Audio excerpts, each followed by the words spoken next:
Good afternoon all of you. आज मैं देश के अर्थव्यवस्था जो पटरी से उठा दी गई मोदी सरकार द्वारा उसके बारे में कुछ कहना चाहूँगा। न तो मैं कांग्रेस और बीजेपी कोई पार्टी पॉलिटिक्स करने नहीं आया हूँ। मैं सिर्फ अर्थव्यवस्था के बारे में एक समझ है मेरे पास कि वो चाहता हूँ मैं कि मार्केट में डिमांड की ज़रूरत है। मांग मांग मांग। और मांग कैसे पैदा होगी? लोगों के पास रोज़गार होगा। लोगों के पास रोज़गार होगा तो वो पैसा खर्च करेगा। पैसा खर्च करेगा तो गवर्नमेंट के पास भी टैक्स जाएगा और लोग भी अपना कंफर्ट जोन से जी सकेंगे। सबसे पहले तो रोज़गार पैदा करने की ज़रूरत है भारत में सबसे ज़्यादा। जो जो रोज़गार कैसे पैदा हो सकता है? क्या कभी कोई अडानी अंबानी ये मिलके क्या रोज़गार पैदा कर सकते हैं क्या? अडानी अंबानी एक कोई दो व्यक्ति मिलके भारत के पूरे तबके का रोज़गार पैदा नहीं कर सकते हैं। रोज़गार वास्तव में पैदा करते हैं किसान। किसान हो गया, ये इंडस्ट्रीज़ होगी, एमएस मीडियम छोटी इंडस्ट्रीज़ हो गई, ये एमएसएमई हो गई, ये रोज़गार पैदा करते हैं। और इनको तो मोदी सरकार ने कुचल दिया, ख़त्म कर दिया।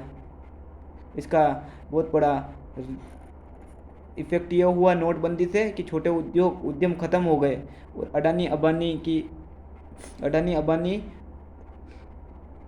के उद्योग बड़े ताव से चलने लगे।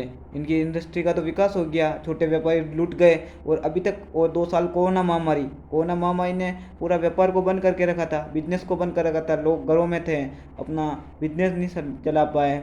अडानी सबसे ज़्यादा ग्रो करने वाली आईटी इंडस्ट्री में बड़ी बड़ी आईटी कंपनियां, टेलीफोनिक कंपनियों ने तो ग्रो किया, बट जो दूसरी कंपनियां थी वो बर्बाद हो गई। उसमें जान फूंकने के लिए पैसों की ज़रूरत है, उनको पैकेज की ज़रूरत है। और मोदी सरकार हर बार लोन दे देती है, लोन मेमोरेंडम दे देती है। लोन देने से कोई कुछ उस इंडस्ट्री का विकसित नहीं हो सकती। आपको छूट देनी पड़ेगी, टैक्स में छूट देनी पड़ेगी, रिबेट देनी पड़ेगी, उसका इंटरेस्ट माफ़ करना पड़ेगा। लोन थोड़ा बहुत लोन भी माफ़ करना पड़े तो गवर्नमेंट के ऊपर थोड़ा भार आएगा, बट विकास के लिए लोन लेना ज़रूरी है। अगर विकास नहीं होगा तो रोज़गार पैदा नहीं होगा। रोज़गार पैदा नहीं होगा तो देश की अर्थव्यवस्था में आज लाखों युवा बेरोजगार हो गए हैं। लाखों युवा लोग बेरोजगार हो चुके हैं। जो मोदी सरकार कहती है कि हम 2 करोड़ रोज़गार पैदा करें, रोज़गार पैदा करने के लिए कम से कम इंडस्ट्री का विकसित होना ज़रूरी है। और इंडस्ट्री विकसित होने के बाद भी मैं बताना चाहूँगा कि सुकेर की जो सारी इंडस्ट्रीज़ है मेरे विलेज के पास में, जो सुकेर इंडस्ट्री सारी इंडस्ट्रीज़ है, वो कोई मिनिमम वेजेस पे नहीं करती। मिनिमम वेजेस मजदूरों को पे करती है, बट जो लिटरेट है, पढ़े लिखे हैं, उन लोगों के लिए कोई रोज़गार नहीं है। वो अगर कोई भी इंटरव्यू देने जाता है तो उसको रेफरेंस पूछा जाता है, आईडी पूछी जाती है, किस रेफरेंस से आप आए हो। अरे आपको क्या करना, कोई भी किसी भी रेफरेंस से आए, उसकी एबिलिटी देख के आप उसको एम्प्लॉयमेंट दोगे ना। और एम्प्लॉयमेंट में भी फिक्स गारंटी नहीं है, कभी भी निकाल दिया जाता है, कभी भी टर्मिनेट किया जाता है। तो वो दूसरा बंदा जाएगा तो जाएगा कहाँ? आपको टर्मिनेट करने का राइट किसने दे दिया? गवर्नमेंट की कोई ऐसी पॉलिसी बनानी चाहिए जो किसी एम्प्लॉय को आप निकाल नहीं सको, टर्मिनेट नहीं कर सको। एक मिनिमम सैलरी देनी चाहिए, वेजेस जैसे मिनिमम फिक्स कर रखा है। और सैलरी, अब मिनिमम सैलरी और मिनिमम वेजेस शिक्षित और अशिक्षित लोगों के की रेट फिक्स करोगे क्या? ये राइट्स आपको किसने दे दिया? गवर्नमेंट की ऐसी पॉलिसी बननी चाहिए। एक कंप्लेन के लिए कोई नंबर निकलना चाहिए डायरेक्ट, कि उसको कंपनी के ओनर को जो भी सब्सिडीज गवर्नमेंट द्वारा प्रोवाइड करवा दी जा रही है वो हटा दी जाए तुरंत प्रभाव से।